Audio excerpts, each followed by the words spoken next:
All right, let's do that one more time. I'm going to share screen again.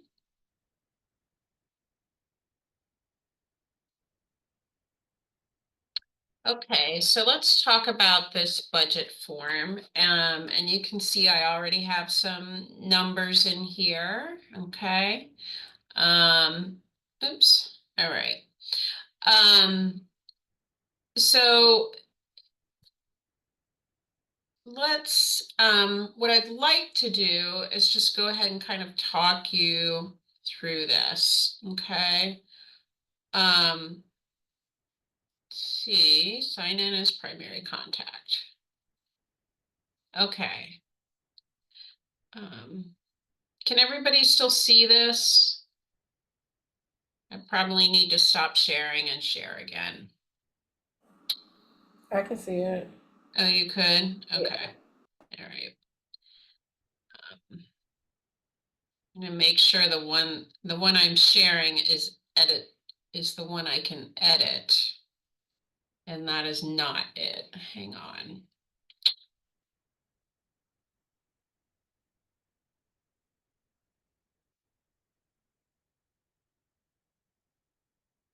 Okay, this is the one. So can you all see it? And it has the blue subtitles here that are clickable. Is that the one you all are looking at? Yes. Okay, great. All right. So I want to talk about this form because I've gotten a couple questions just about how to read it.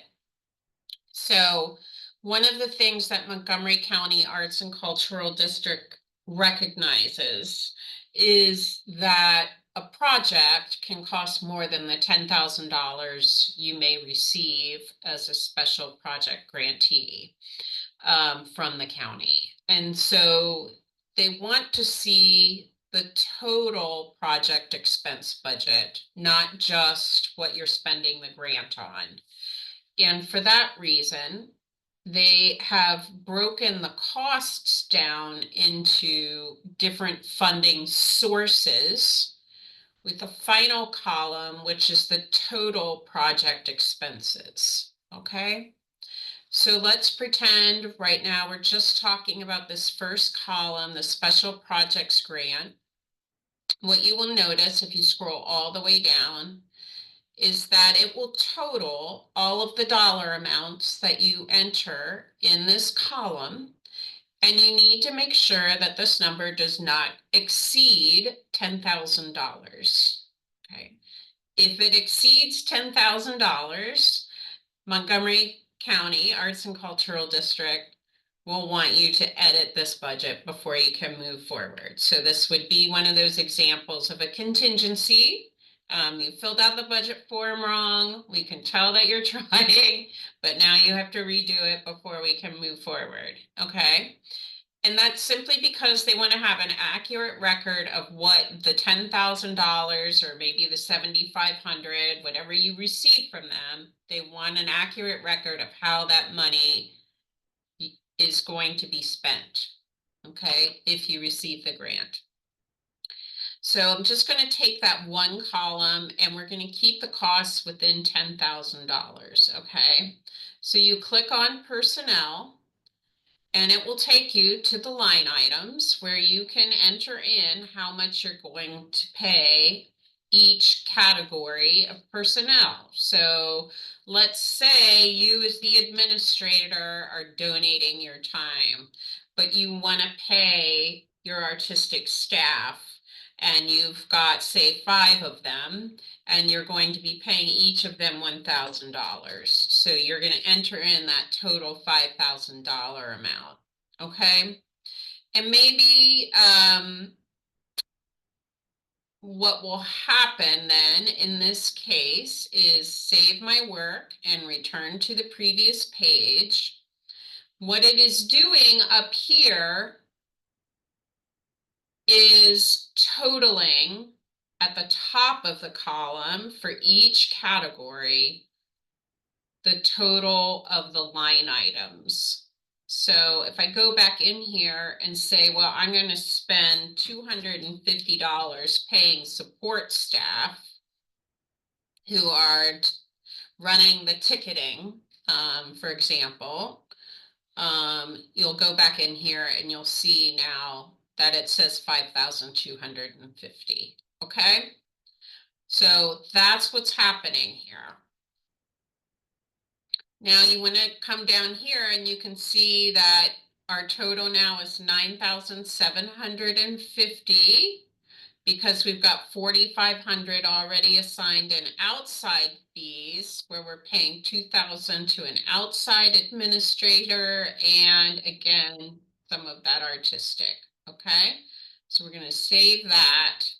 But what that means is if I want to ask for the full amount, then I still have $250 that I can include in this column. And so now I get to ask myself, well, what am I going to use that for? Well, I'll use it for some marketing and publicity, and I'm going to pay for some paid advertising. Okay, so I'm going to use all of that 250 just for that, save my work. You can see that it's totaled that up. And now this column equals $10,000. Okay, this is what I'm spending the grant on. But there's still things that I need. I still need all of the art supplies and the materials at this point, and I haven't spent any money on that.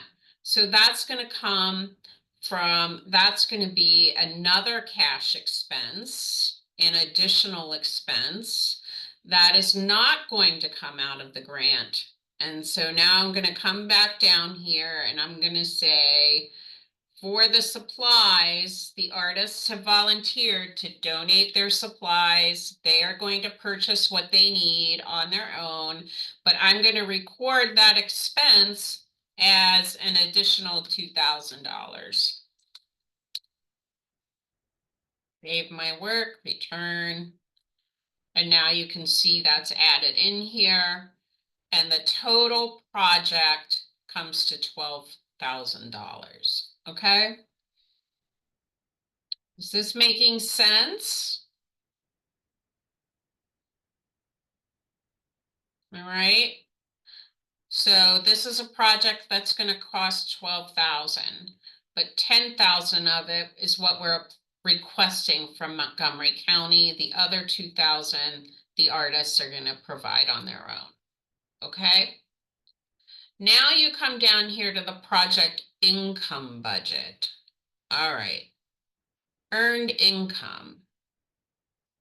Well, what are we going to get for the admissions? We're projecting that we are going to get like 3,000 in ticket sales. Okay. And we are not going to have concessions or anything like that. So I'm just going to say that's it for that category. Okay. So that's 3,000. But contributed income, okay. I know that there's going to be some donations from some of the artists, right? So I'm going to include that 2,000 here because they're donating that. All right, they're bringing that in. And I know that we have another 5,000, for example, in a grant that we're receiving. And so I'm going to save that and return to the previous page. Okay. And so my total cash income is 3,000. And then my total contributed income is 7,000. That equals 10,000. So if I put my 10,000 in here that I receive for the Montgomery County grant, all of a sudden I have a surplus of $8,000. They do not want that. This number has to equal 0 for Montgomery County to be willing to move forward. Okay. And so What that means is, let's say this $5,000 grant, you're going to spend it on something else now.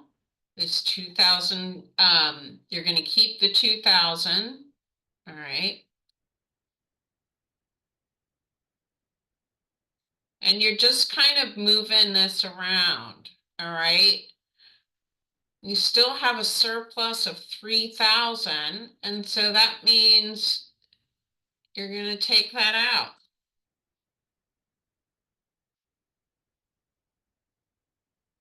Okay. Now you're left at the 12,000. Save it, return to the previous page. All right.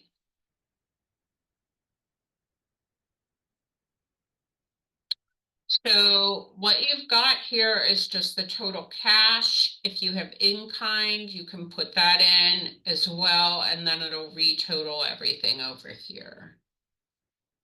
Okay. Save and return to the previous page. Now, it's really easy to just treat that as a separate document. But if you go into the application, and are you all still following me? Are you seeing the application at this point?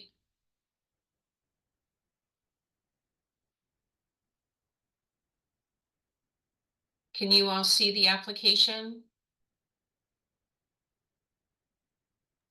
Yes. Okay, thank you.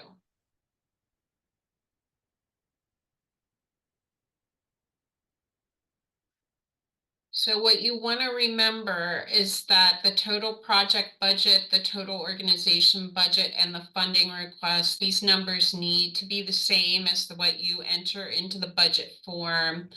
And then when you get to the question about project promotion and marketing, if you include a dollar amount for that in the budget, make sure that these are the same.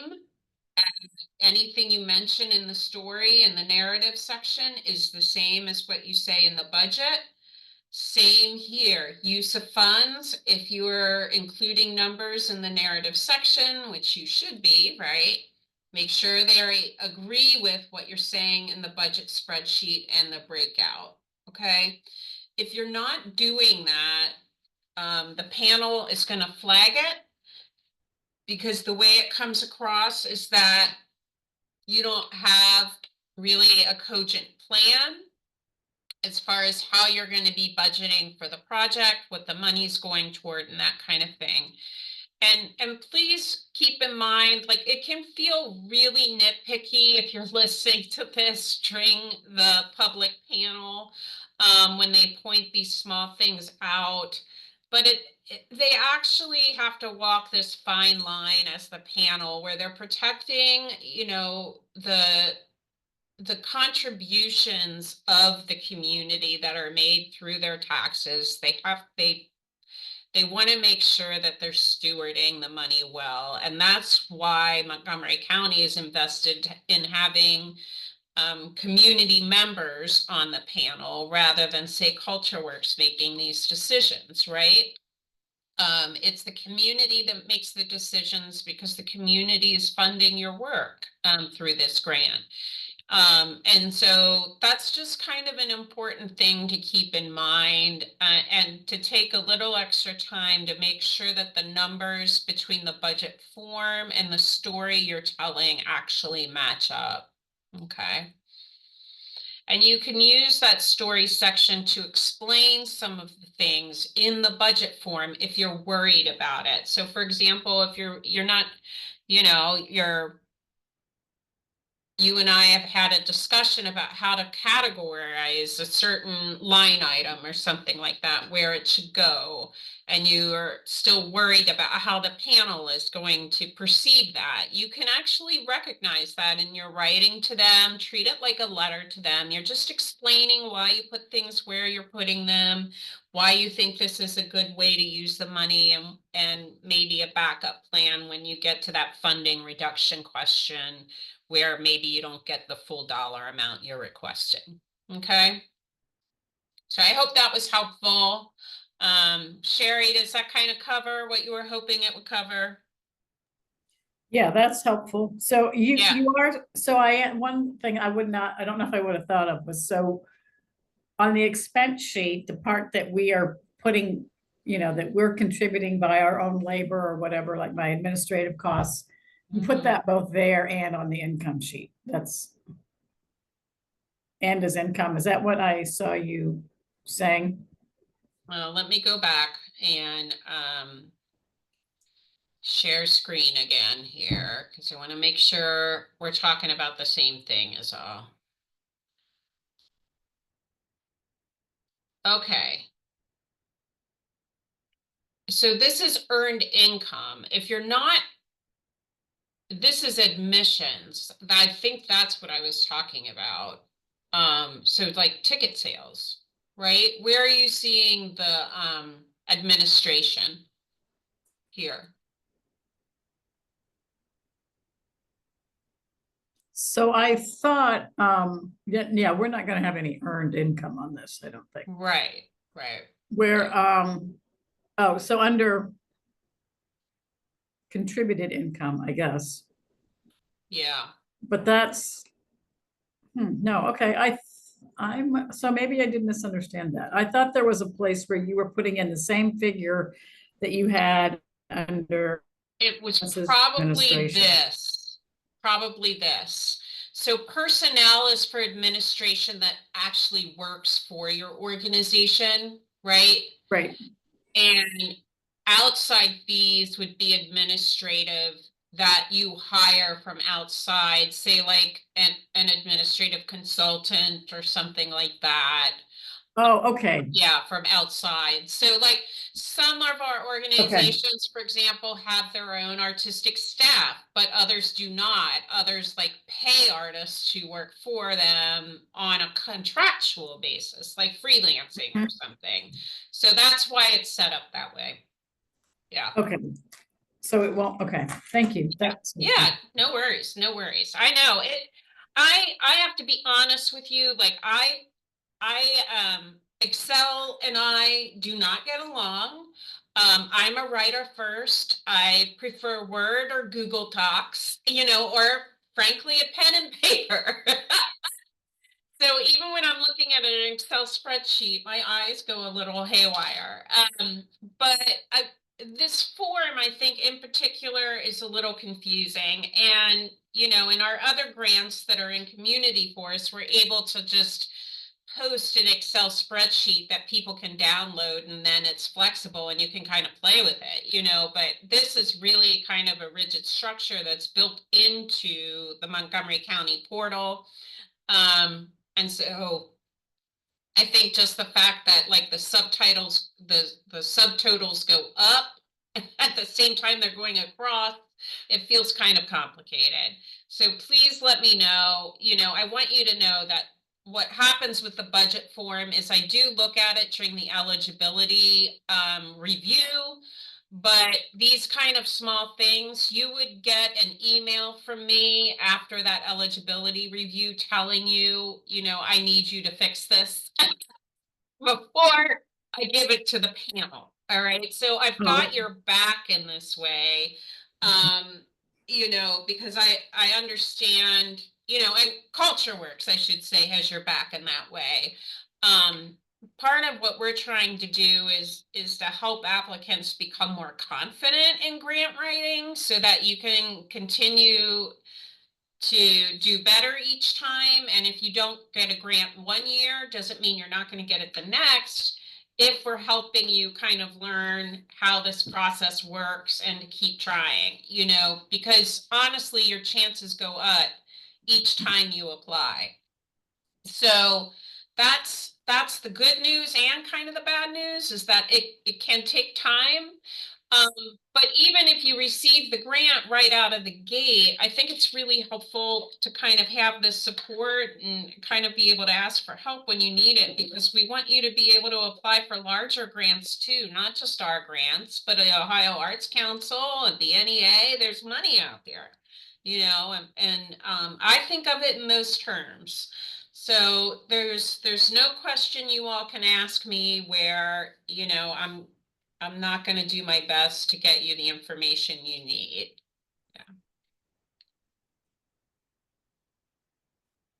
even if it's after the submission date, is what I'm saying, you know? I mean, last year, if we, if we had, everybody had issues with their budget for the Artist Opportunity Grant. Everyone did, you know, it's just, it's a learning curve. And, you know, but especially for an arts organization or a cultural organization, a nonprofit, if you want to grow and get bigger and gather a reputation as reliable, it is something you really want to pay attention to, that budget.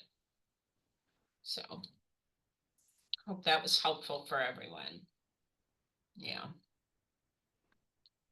Any other questions for me, you all? We still have about 20 minutes left to this session, and I really, because it's the last one, I was hoping people would just feel comfortable to kind of shout out what you needed as you needed it.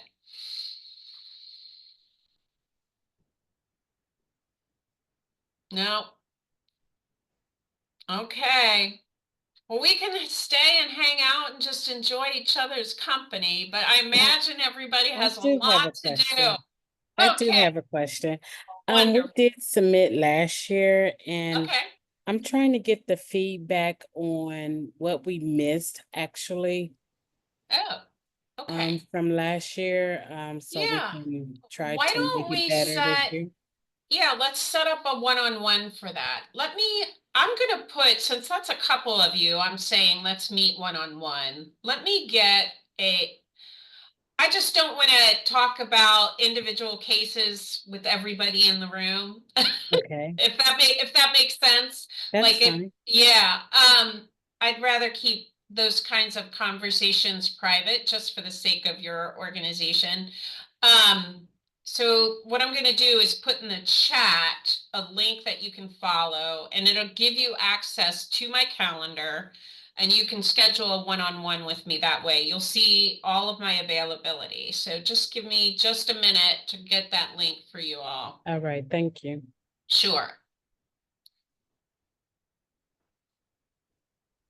Well, I wasn't for sure if it was on that YouTube where they actually discussed the grant last year. So Yeah, that's what I I was mean, referring to also. yeah, I think it's never a bad idea to watch those. They can be really informative. I think the other thing to know, just a minute.